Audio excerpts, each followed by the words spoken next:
Live from Huntertown, Indiana, it's Soarin on the air. Well, well, so much for that. Uh-oh. Due to technical difficulties, we're Yay! not yay! Okay, just one moment while we clear up some technical difficulties. Okay, wait a minute. Yay! Okay. So anyways, this week we're going to talk about a topic that's all about us right now, and that is Raptor Courtship. Okay, this is the PG version. I started digging into this, and I started looking at what's going on with the birds, and I'm just getting a little bit too old for this kind of thing. All that excitement, so So I had to take a couple cold drinks and and a cold shower before I could get on with this. So today we're going to do the PG version of Raptor Courtship. So why do we have Raptor Courtship? Let's see here. Well, let's see. Whoops, wrong slide. What happened? I lost a slide. Excuse me. More technical difficulties. I lost a slide. Well, how about that? Okay. Oh. Anyways, so why is there Raptor Courtship? Well, of course, the thing is, raptors need to procreate. Like all animals, they have to go out there and procreate and reproduce. And the thing is that they want to produce healthy young. Probably not as smart as we humans, or probably that smart as us humans, but but we want to produce. The birds want to produce healthy young, and so they go through all kinds of gyrations during courtship to make sure that that they produce the best possible. And let's see, yeah, there's a whole slide missing. That must have gotten eaten there. So, anyways, so typically, what happens is you have females that are interested in finding a good place where they can raise the young. Make sure that there's a good food source, that there's good habitat for them, that kind of thing. Males, on the other hand, want to demonstrate that they're good providers. So we go through a courtship process, sort of similar to what we humans do. Well, should do, but so we don't. But during a courtship, typical behavior are going to be things like aerial displays. So the birds are going to demonstrate their flying capability and that kind of thing.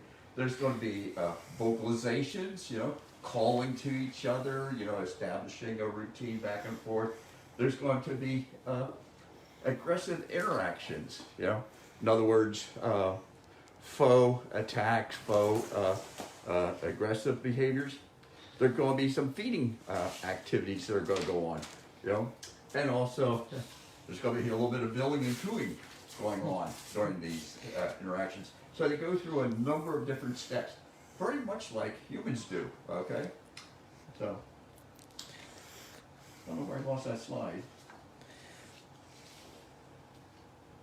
So anyways, courtships take place in different ways. You have resident species, which tend to be somewhat monogamous. So you have pair bonding that occurs during the year. They stay together, hunt together, and so they have relationships like our red tails and bald eagles and great horned owls, things like that. And then also, any type of a courtship thing tends to be very slow, okay?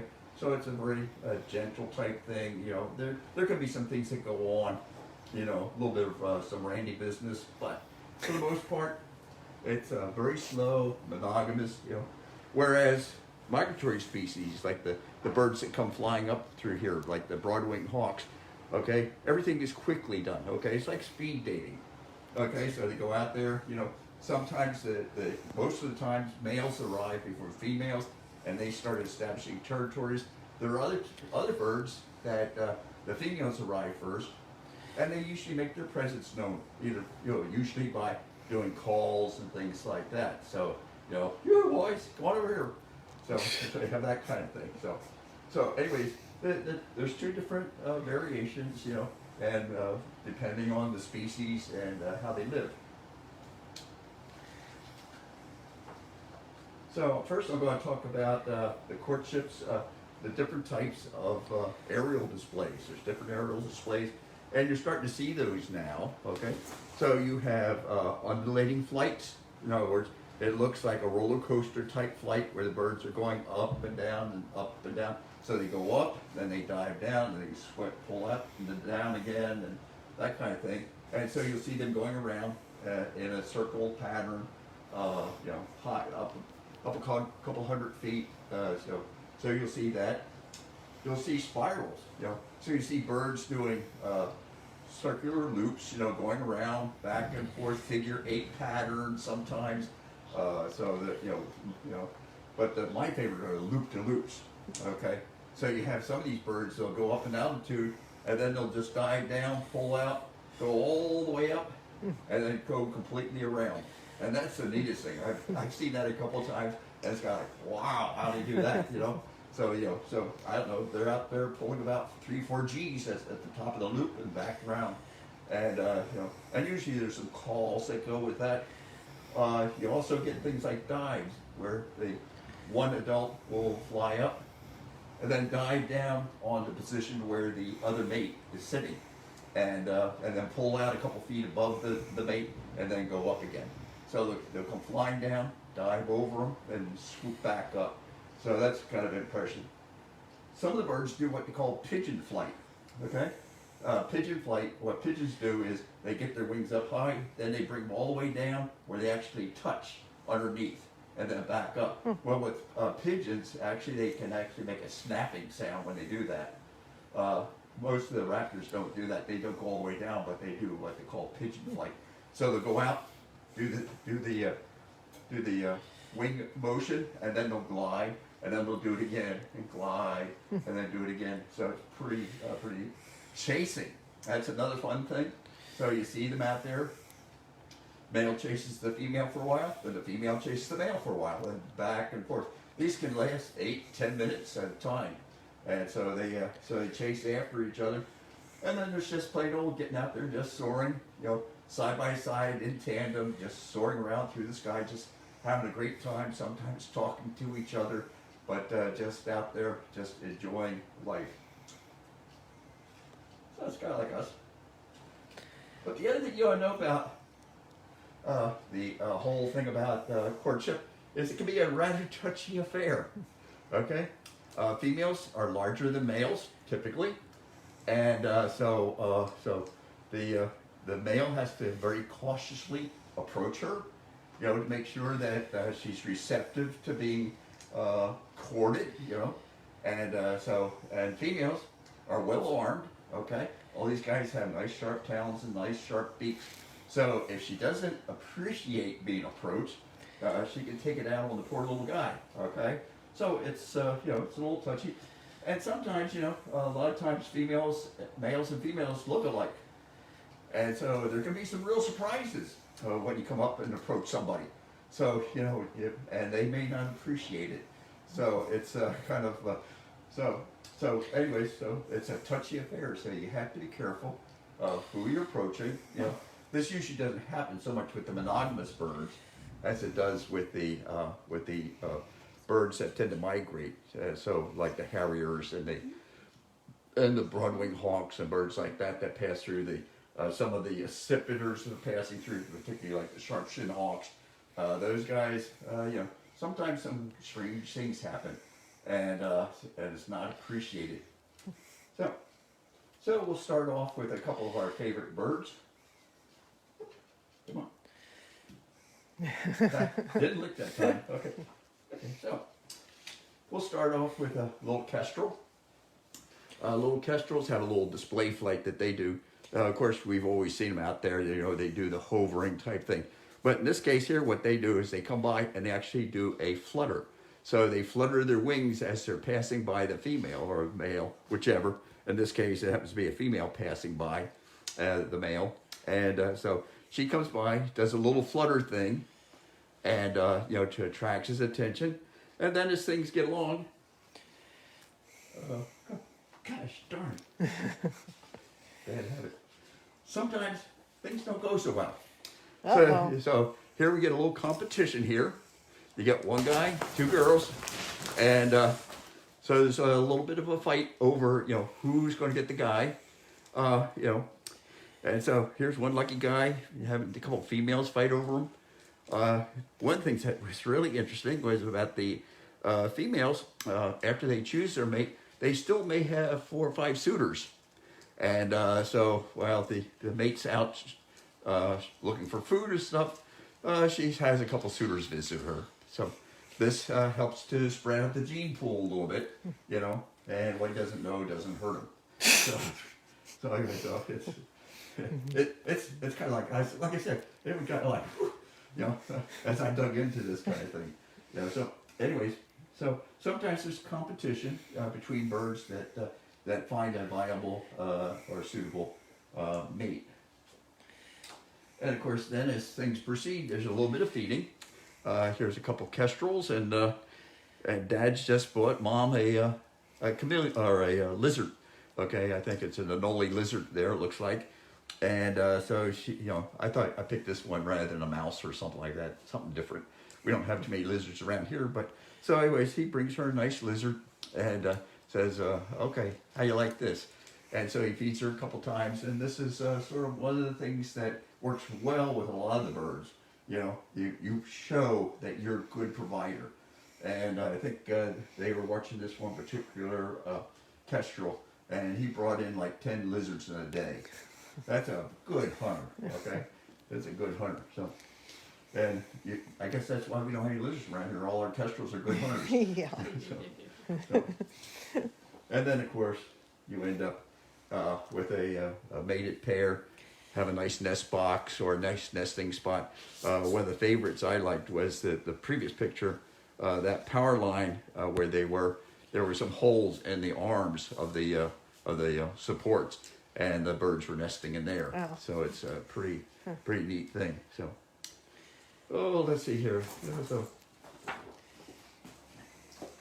and of course, our friends the peregrines, which are downtown, what the female does, typically she gets back to the nesting area first, and she has a spot on the cliff or maybe a nest box like we have up on top of our building, or wherever it is that she gets wherever they've nested in the past, and she'll walk back and forth along there, and she'll actually do her call. So she'll do a peregrine call, and to try and attract a passing male, or the male that had that territory before. Typically they'll come back. They're not necessarily monogamous, but typically they do stick together. And they stick together as long as they are capable of reproducing.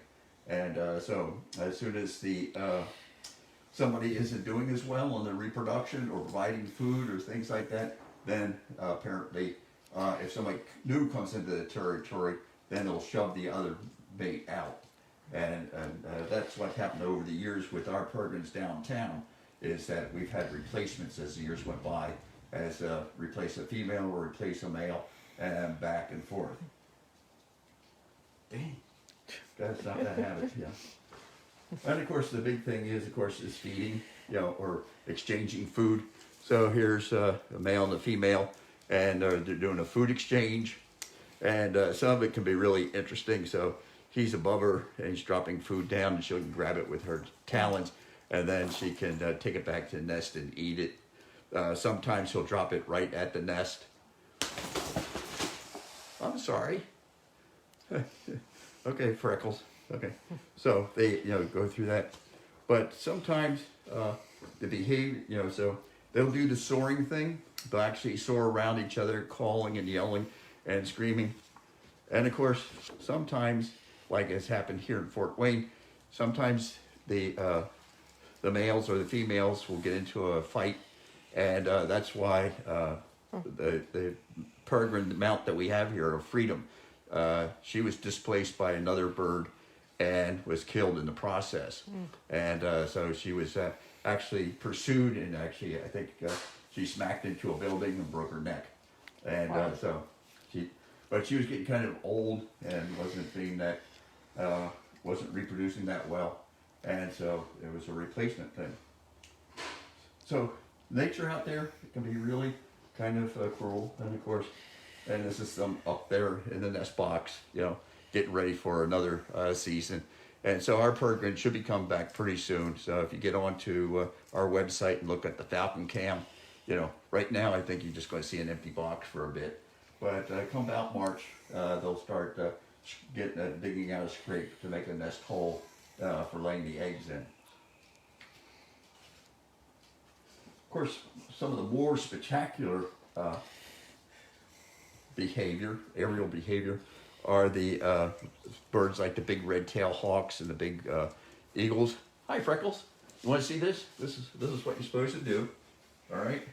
Yeah, there's a red-tailed hawk. No, she's getting nervous. Okay. So, birds like the red-tailed hawks will go out there, and in fact, it should be starting up here pretty soon. It's going to be about in February, about mid-February. They'll start calling to each other, and you'll hear the high-pitched screams. And let's see here. Let's see if we get this. Uh-oh. This is not working out. Anyways, you'll hear the whistle.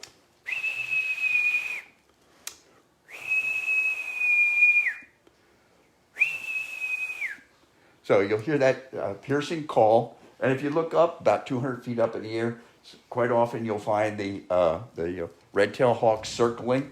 They'll circle around and around and around, and pretty soon one of the hawks will flip over on its back. Usually it's the female. She'll flip over her back underneath the male. He'll go down and he'll grab her talons, and then they'll swing there back and forth, doing like a pendulum, and calling back and forth and get back and forth. And just before they get to the ground, they'll separate, and then they'll fly out, usually in tandem, and they'll do this for about 8-9 minutes, 10 minutes. After that's all over, they'll find a convenient branch, and they'll fly out, and they'll settle on the branch, and they'll talk to each other a little bit. Okay? But I can't help that. It's a bad habit. Say it, Bob. Okay. Of course, the more spectacular ones are the eagles. And these guys will go ahead and do this same talon type thing. They'll call back and forth to each other, the typical sounds that we hear. Back and forth, talking to each other. And then one of them will flip over and they'll do the talon grab. And they'll go and they'll spiral. Sometimes they'll cartwheel. They'll actually spin around in a cartwheel type thing. And so back and forth. And they descend. Really spectacular, what they do. But sometimes they really get into it and they forget to pull out and they end up in the ground like this. Sometimes they survive it, sometimes they don't. Some of sometimes I've seen pictures of them where they've actually went into power lines, and because they each have like a 7-foot wingspan, they can span the whole width of several wires. And so if you go up to Alaska and some places where you have a high density of bald eagles, you'll actually see a lot of bodies hanging up in the power lines because they've just been pulled out in time. So that's sort of people. Forget to say when. And one of the displays that you might be looking for, and quite often you'll see it around here. You have to be a little observant. And that's the display that the accipiters do. And what the females will often do is they'll flare out their upper tail coverts, off to the sides, and they actually swerve back and forth as they fly through, usually just above treetop level, and they'll fly around sometimes with their call, and so they get that white fringe out there and wave it back and forth, and they'll swerve back and forth, and they'll do that. They'll also do the undulating flight, up and down, up and down, up and down, usually over the nesting area. So both the males and the females will do that, but it's the female that flares out that white tail coverts. And so that's kind of a neat thing to do. So you'll be seeing that usually around here. It's in April. So you're going to see it about in April. And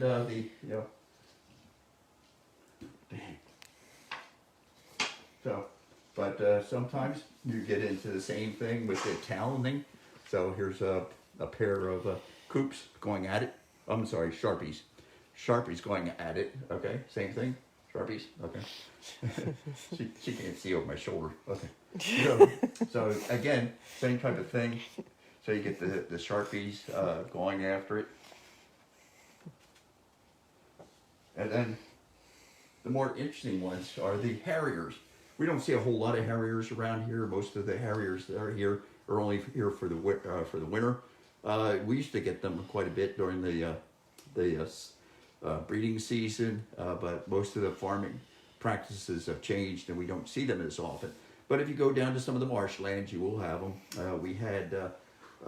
We rescued 4 babies one year, and we took them all the way up to the point where we hacked them out, but the parents were killed. But here, it's typical behavior.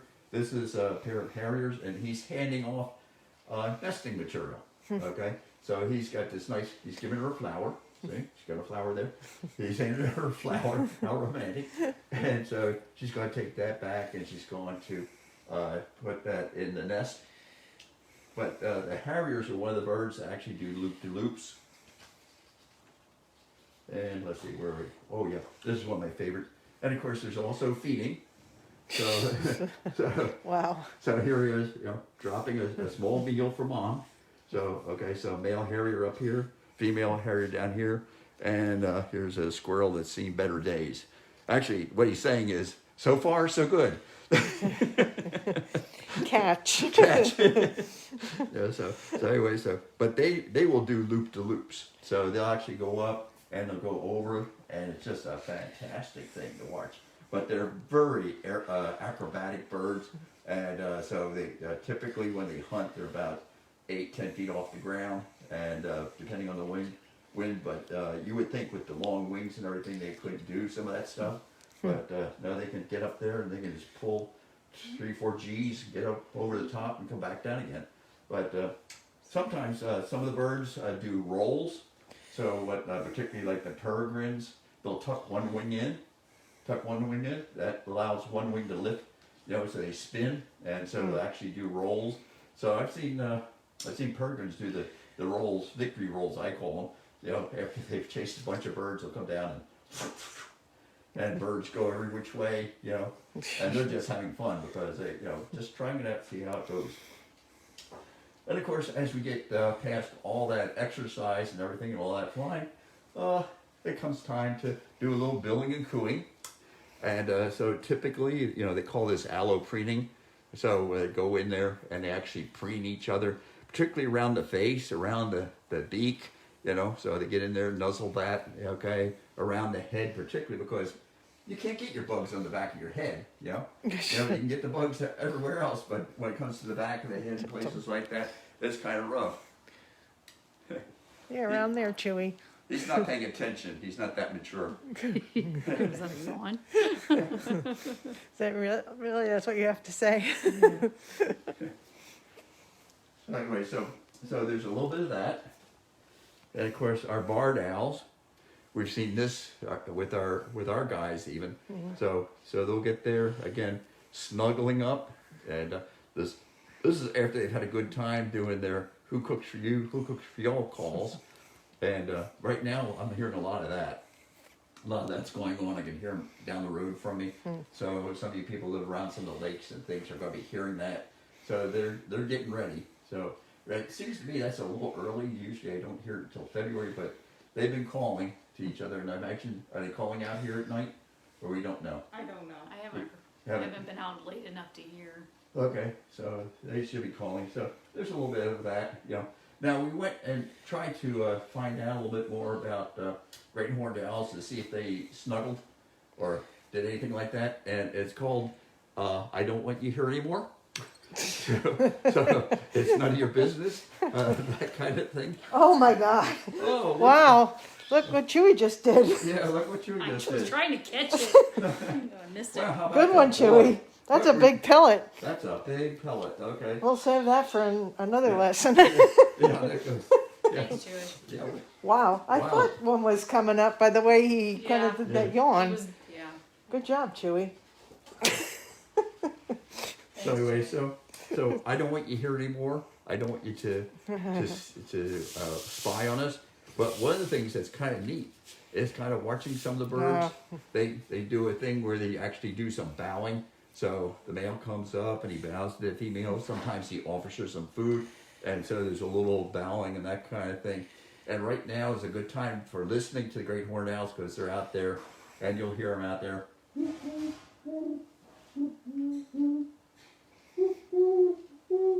And sometimes you'll hear a sound that goes. That is a begging call for food. So sometimes the female will make that begging call. So feed me, and and then the date goes on from there. Okay, so it's sort of like humans. So there's a lot of stuff that goes on out there, but it's really interesting. Unfortunately, I can't proceed any further. So with this, can't do that. We're almost out of time. And besides that, my wife said that I'd get in a lot of trouble if I went any further. So, anyways, if you want the X-rated content, you have to become a member of Soarin Hawk, and I'll tell you all about it. Okay? And and to tell you the truth, after a bit it gets boring. But it's really interesting watching these birds and what they do. And so nature's out there. Go out there and watch and look and learn. Okay, and the thing is, what I found was that in many ways, the birds aren't much different than us. Or wait a minute, maybe we're not much different than the birds, So I look at some of it, and I say, well, some of those aerial displays is like some of the, I don't know, break dancing, maneuvers that people do, dancing and stuff like that, So going out there, doing, I don't know, whatever kind of dances they do nowadays. Chewy. But so you got the dancing things, you do the feeding things, you do a lot of things, in the courtship thing. Sometimes people are going a long break at the beginning, and then they do a little later. So, anyways, anybody got any questions at all about courting? I mean, for birds. Don't ask me. I was just snatched out of the cradle. I was... and I was brought up right, so. Yeah, no questions. No questions? What's going on? Is everybody sitting at home watching Hallmark movies? What the heck? No, looks like we have a couple of viewers out there. Got a couple of Yep. viewers? Okay. To say hi to my friend Sue in Florida. She's watching. Okay. So anyways, some of the things I want to remind you about. Okay. Don't forget, Amazon, let's see, Kroger's. We just got a check for $470 for Kroger's, our quarterly check. So that's really great. So that's going to help us out. That's two boxes of mice, right? Yep. 2 boxes of mice. All right. So that's might keep our birds fed. So you folks, doesn't take much to sign up for Kroger Rewards or whatever your local grocery store is, Ralph's or Piggly Wiggly or whatever it is that's in the Kroger family. You can sign up on there and see that your community rewards goes to us. And don't forget Amazon Smiles. We get a little bit of money from them. So it's about $10 or $12 each month. It all helps. Okay. So, and don't forget about our Raptor adventures. And so you come out here and see the birds, you meet the volunteers, learn what it's all about, get your picture taken with the birds. So, so go on our website, soarinhawk.org, and you can see more about the adventure and what you have to do to sign on to it. So we're always happy to show people around and let you know what we're doing. And the best time to come is 1 o'clock in the afternoon, 7 days a week. We're here, and except for Wednesdays when I'm not here. I'm here and busy, but that's all right. I'll even autograph your program. So it'll be added. So anyways, so that's today's topic. And like I said, if you want to learn more about the birds, come on out and see us. All right. We have lots of birds here. We can tell you a lot about their history, their biographies, their things that they do. And so you get up there and get your picture taken with them. And we're always happy to have people come out. So I'm going to say goodbye till next week. And I don't know what next week's topic's about, because I've been told I can't do the X-rated stuff on the air, because there might be children in the audience. Not that that matters much anymore. So anybody? No? Nobody? No. So I'm going to say goodbye. Goodbye, Hey. Nye. Bye, everybody. Bye. Thanks. Bye. Bye-bye. Bye, Freckles.